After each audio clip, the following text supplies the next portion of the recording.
الحمد لله وكفى وسلام على عباده الذين اصطفى أما بعد فأعوذ بالله من الشيطان الرجيم بسم الله الرحمن الرحيم شهر رمضان الذي أنزل فيه القرآن هدى للناس وبينات من الهدى والفرقان أما بعد والله أعلم بأسرار كتابه فقال النبي صلى الله عليه وسلم بلغوا عني ولو آية رواہ البخاری۔ عزیز سامعین کرام، رمضان المبارک میں اللہ جل شانہ کی طرف سے جو اس امت پر سب سے پہلا انعام اور پہلی رحمت تھی وہ قرآن مجید کی صورت میں تھی، وہ ہے نزول قرآن مجید۔ تو آج کا جو ہمارا عنوان ہے وہ نزول قرآن مجید ہے، اور میں کافی عرصہ پہلے اس مضمون کو لکھا تھا اور گرمیوں کے رمضان میں آپ کو یہ پڑھ کے بھی سناتا تھا۔ تو آج اسی مضمون کو ہم پیش کریں گے، نزول قرآن مجید۔ نبی کریم صلی اللہ علیہ وسلم نے قرآن مجید کو نعمت عظمیٰ قرار دے کر یہ ثابت کر دیا کہ قرآن نہ صرف امت مسلمہ کی روح ہے بلکہ اس کائنات کی حیات کا سبب بھی ہے۔ اسلام میں جن شخصیات کو جو بھی اعلیٰ مقام اور رفعتیں نصیب ہوئیں وہ قرآن ہی کی بدولت نصیب ہوئیں۔ نزول قرآن سے قبل باطل عقیدوں کی نجاست و نحوست دلوں کو سیاہ اور بدبودار کر رہی تھی۔ تکبر انسانی تقدس انسانی کو پامال کر رہا تھا۔ ایک طرف انسان متکبر اتنا کہ الہ العالمین کا انکار، اور دوسری طرف نیچ اتنا کہ ہیچ چیزوں کو بھی الہ بنایا ہوا تھا۔ بے لگام خواہشوں کی زنجیروں نے اسے جکڑ لیا تھا۔ خود غرضی اور حسرتوں کے طوق اس کی گردن کو دبوچ کر اس کے ایمان و کردار کی سانسیں دھیمی کر رہے تھے۔ ظلم اتنا کہ حیوانیت بھی شرما جائے۔ وقت کے مشائخ کے جبے اور فقیہان عصر کی قبائیں بھی مکر و فریب کی عفونت سے داغدار تھیں۔ انسانیت کی پروان کے لیے ماحول بالکل ناسازگار ہو چکا تھا، جس پر جھوٹے مذاہب، بے ثقافت، بے رحم تہذیب اور جہلی رواج کی برچھیوں کے وار سے انسانیت دم توڑ رہی تھی، اور اس وقت انسانوں کی نہیں بلکہ انسانیت کے جنازے اٹھ رہے تھے۔ صرف انسان نما حیوان باقی تھے۔ پھر ایک نئی صبح کا آغاز ہوا اور رحمت کی پہلی بارش نزول قرآن کی صورت میں نمودار ہوئی۔ قرآن مجید رمضان المبارک کی جس رات اترا وہ ایسی اندھیری، سیاہ اور تاریک رات تھی کہ جس میں چاند بھی اپنا چہرہ چھپائے ہوئے تھا۔ اللہ تعالیٰ نے اس کالی سیاہ رات کو نزول قرآن کی برکت اور وجہ سے خیر من الف شہر قرار دیا، ہزار مہینوں سے بہتر قرار دے کر سب زمانوں سے مقدس بنا دیا۔ جو جبرائیل اس پیغام کو لے کر نازل ہوا وہ جبرائیل امین اور روح الامین کے تمغوں سے سرفراز ہوا۔ دنیا نبی اکرم صلی اللہ علیہ وسلم کو محمد کے نام سے جانتی تھی۔ نزول قرآن نے آپ صلی اللہ علیہ وسلم کو محمد سے محمد الرسول اللہ بنا دیا۔ اس پیغام سے ہی کار رسالت کا آغاز ہوا۔ امت مسلمہ وجود میں آئی۔ قرآن ہی اس امت کی روح ہے جس کے ساتھ اس کی موت و حیات، عروج و زوال کا دار و مدار ہے۔ قرآن مجید ہی نے ابو بکر کو ابو بکر صدیق، عمر کو عمر فاروق، عثمان کو عثمان غنی، علی کو علی حیدر بنا دیا۔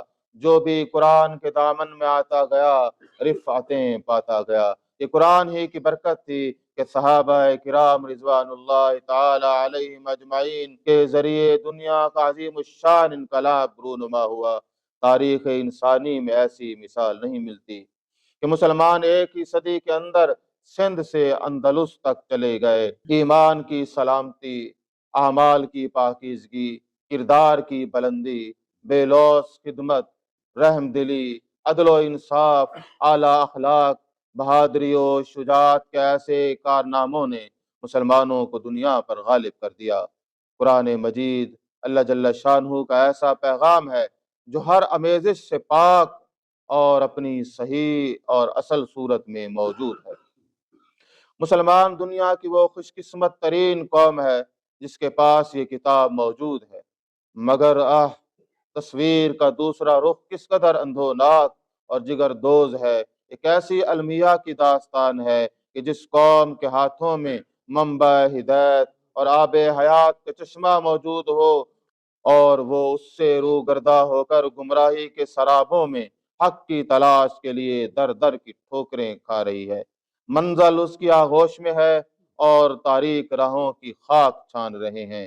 اس مہربان رب نے اپنا فضل عام کرنا چاہا تو فرمان عالی ارشاد ہوا، یا ایھا الرسول بلغ ما انزل الیک من ربک، اے رسول پہنچا دیجئے جو آپ کے رب نے آپ پر اتارا ہے۔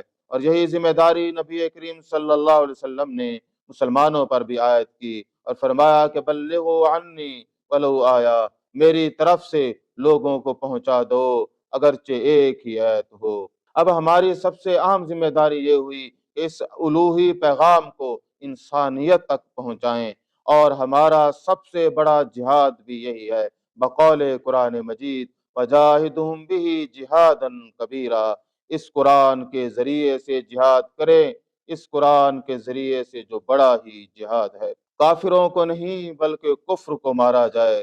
اس سے معلوم ہوا کہ عصر حاضر میں سب سے بڑا جہاد یہ ہے کہ انسانیت کی اس گرتی ہوئی دیوار کو قرآن کی تعلیمات کا سہارا دیا جائے، جس سے وہ ہدایت اور شفا حاصل کریں۔ وَذَكِّرْ بِهِ أَن تُبْصَلَ نَفْسٌ بِمَا كَسَبَتْ، اس قرآن کے ذریعے تبلیغ کرتے رہیں، کہیں ایسا نہ ہو کوئی آدمی لا علمی کی وجہ سے بڑی ہلاکت میں گرفتار نہ ہو جائے۔ جناب علامہ ابو الخیر اسدی رحمۃ اللہ علیہ فرماتے ہیں، قرآن کو ھدی للناس اس لیے فرمایا گیا کہ کائنات میں قرآن کے سوا اور کتاب انسانیت کی صحیح تعبیر نہیں کر سکتی۔ یہی وجہ ہے کہ سائنس نے انسان کو چاند پر تو پہنچا دیا، لیکن اسے زمین پر صحیح انسان بنا کر چلنا نہیں سکھایا۔ اس سے معلوم ہوا کہ انسان قرآن سے جتنے دور ہوتے جائیں گے، ان کی انسانی سرشت حیوانی جبلت میں تبدیل ہوتی جائے گی۔ ظلم اور بربریت تو وحشی درندوں کی سرشت ہے، لیکن آپ دیکھ رہے ہیں کہ کتنے انسان ہیں جو ظلم و تعدی کے ساتھ غریبوں اور مظلوموں کا خون چوس رہے ہیں، اور اسی طرح مردار کھانا تو کتے کو زیب دیتا ہے، لیکن کتنے مسلمان ہیں جو سود، رشوت اور اشیاء میں ملاوٹ کے ذریعے حرام مال کھاتے ہیں۔ ایسے انسانوں کے بارے میں قرآن مجید میں فرمایا گیا، اولئک کالانعام، یہ لوگ حیوان اور چوپایوں کی مانند ہیں۔ ایسے لوگوں کے کردار سے جو عمل بھی صادر ہوگا، ان کے ہر عمل میں لازماً درندگی اور بہیمت کے آثار پائے جاتے ہوں گے۔ جہاں قرآن مجید انسان کا تعلق اللہ تعالیٰ کے ساتھ جوڑتا ہے، وہیں اس کا ایک مقصد یہ بھی ہے کہ فَحْكُم بَيْنَهُم بِمَا أَنزَلَ اللَّهُ، جو کتاب اللہ جل شانہ نے نازل فرمائی ہے اس کے مطابق ان کے فیصلے کیجئے کہ لِيَقُومَ النَّاسُ بِالْقِسْطِ، تاکہ لوگ انصاف پر قائم رہیں۔ قرآن مجید ہی وہ دنیا کا وہ دستور ہے جو دنیا کو امن کا گہوارہ بنا سکتا ہے، جس کا نظارہ خلفائے راشدین کے دور میں پوری دنیا نے دیکھا۔ یہ اللہ تبارک و تعالیٰ کا اتنا بڑا فضل و کرم اور رحمت ہے کہ جس کے بارے میں قرآن مجید میں ارشاد باری تعالیٰ ہوتا ہے، قُلْ بِفَضْلِ اللَّهِ وَبِرَحْمَتِهِ فَبِذَلِكَ فَلْيَفْرَحُوا، یہ قرآن فضل اور رحمت ہے، کہہ دیجئے کہ اللہ کے فضل اور رحمت پر خوش ہوں۔ مومنین نے اس بات پر لبیک کہا اور اس کی گواہی قرآن مجید نے دی کہ والذین آتیناہم الکتاب یفرحون بما انزل الیک، اور وہ لوگ جن کو ہم نے کتاب دی ہے وہ آپ پر نازل ہونے والے کلام سے خوش ہوتے ہیں۔ در حقیقت حقیقی خوشی ساتھ ساتھ دائمی خوشیوں کا سبب بھی یہی ہے۔ اللہ جل شانہ نے فرمایا ہوا خیر مما یجمعون، یہ اس سے کہیں بہتر ہے جس مال و زر کو وہ جمع کرتے ہیں۔ یہ انسانیت کی بھلائی کی سب سے بہترین کتاب ہے جو پوری انسانیت کے لیے عام کر دی گئی۔ رب العالمین نے عالمین کو فرمایا ان ہوا الا ذکر للعالمین، یہ تو پورے عالمین کے لیے نصیحت ہے۔ فَأَنَّا تُؤْفَكُونَ، تم کہاں بہکے پھر رہے ہو۔ یہ کتاب انسانیت کے لیے ہر طرح سے نفع بخش ہے۔ کتاب ایک ہے، فائدے کئی ہیں، اسی لیے جہاں تک اسمائے کلام الہی کی بات ہے، تو اللہ تعالیٰ نے قرآن مجید کی عظمت و شان ظاہر کرنے کے لیے بے شمار ناموں سے قرآن کا ذکر کیا۔ ہدن، رحمت، بشرا، مبارک، نور، شفا، میزان، فرقان، برہان، تبیان، مبین، کریم، حکیم، مجید، موعظہ، تذکرہ، اور پتہ نہیں کیا کیا اوصاف ہیں۔ اس کا ہر نام بامسمہ ہے، اور انسانیت کی سب بیماریوں کا علاج صرف اور صرف قرآن مجید ہے۔ اس عظمتوں اور رفعتوں اور جلالتوں والی ربانی کتاب کی سب سے عرفہ و اعلیٰ شان اور اس کا سب سے بڑا اعجاز یہ ہے کہ خالق ارض و سماوات کا براہ راست کلام ہے۔ یہ محض حروف و الفاظ کا مجموعہ نہیں، بلکہ رشد و ہدایت کا وہ ابدی سرچشمہ ہے، جس کی ہر آیت محکم اور اٹل ہے، جس کا ہر ضابطہ مفصل اور جامع ہے، جو کائنات کے ہر الجھے عقدے کو سلجھانے کے لیے طبیان، جو شکوک و شبہات کے گھٹا ٹوپ اندھیروں کو چیر دینے والی قاطع برہان ہے۔ اس کتاب مبین کے لفظ لفظ میں ربوبیت کی ہیبت اور حرف حرف میں الوہیت کا جلال موزن ہے۔ یہ ایسی حکمت والی کتاب کی آیات ہیں جو کفر و شرک کی ضلالت کے اندھیروں میں کھوئی ہوئی انسانیت کے لیے نور بن کر، بھٹکی ہوئی انسانیت کے لیے ہدایت، بے کسوں کے لیے رحمت، بیمار انسانیت کے لیے شفا، معرکہ حق و باطل کی کشمکش والوں کے لیے فرقان، حق کے راہیوں کے لیے صراط مستقیم، کردار کے غازیوں کے لیے میزان، صاحب حق کی تسکین کے لیے برہان بن گئی، غافلوں کے لیے موعظہ بن گئی، اور جب مسلمان بنے تو رحمت کی چادر بن گئی، مومن بنے تو شفیع بن گئی۔ قرآن مومن کے لیے جنت کی بشارت ہے، قرآن ہی رحمتوں کی بہار ہے۔ ھذا بلاغ للناس ولینذروا بہ، یہ لوگوں کے لیے پیغام ہے تاکہ وہ اس کے ذریعے ڈرائے جائیں۔ باطل مذاہب نے اپنے پنجے گاڑ رکھے تھے، ہر کوئی کفر کو ایمان بنائے بیٹھے تھا، جیسے ہی حق آیا تو شرک کے پہاڑ پاش پاش ہو گئے۔ وَقُلْ جَاءَ الْحَقُّ وَزَهَقَ الْبَاطِلُ إِنَّ الْبَاطِلَ كَانَ زَهُوقًا۔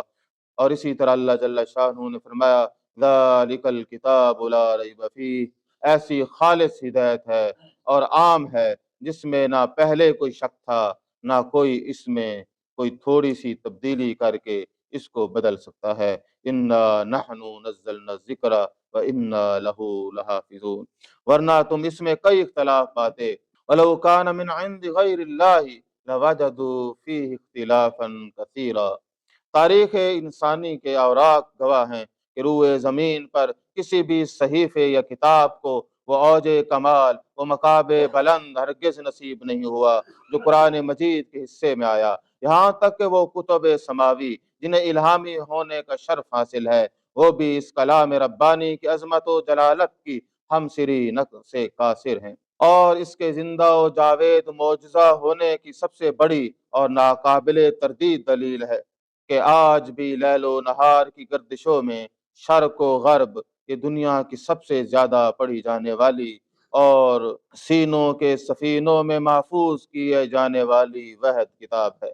یہ وہ کلام ہے جس کی تلاوت کروڑوں انسانوں کی دھڑکنوں میں دھڑکتی ہے، اور جس کے نورانی حروف لاکھوں حفاظ کرام کے سینوں پر ہمیشہ کے لیے نقش ہو جاتے ہیں۔ اور اس تمام تر جلالت و عظمت کا حاصل، اس کلام الہی کا مقصود نزول سورہ یاسین لرزہ دینے والی آیت میں سمٹ آیا، لِيُنذِرَ مَنْ كَانَ حَيًّا وَيَحِقَّ الْقَوْلُ عَلَى الْكَافِرِينَ، تاکہ وہ اسے خبردار کرے جو زندہ ہے اور منکرین پر حجت پوری ہو جائے۔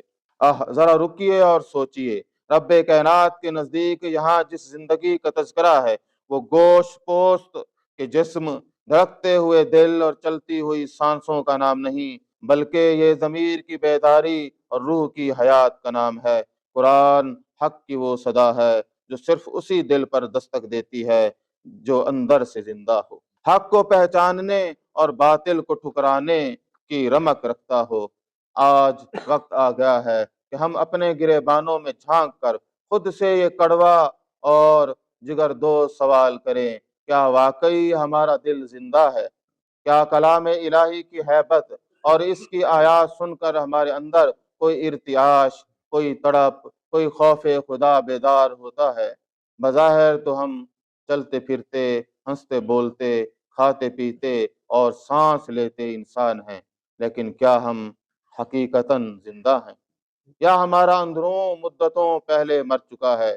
کہیں ایسا نہ ہو کہ ہماری روحیں غفلت کی اندھیری قبروں میں دفن ہو چکی ہوں اور ہم صرف اپنے ہی مردہ ضمیروں کی لاشوں کا بوجھ کندھوں پر اٹھائے پھر رہے ہیں۔ یاد رکھیے، اگر خالق کائنات کا کلام سن کر بھی دل نہ پگھلے، آنکھ نہ چھلکے، تو جان لیجئے کہ جسم بھلے ہی سانس لے رہا ہو، اندر کی موت واقع ہو چکی ہے۔ اللہ جل شانہ سب پر اپنی رحمت فرمائے۔ وآخر دعوانا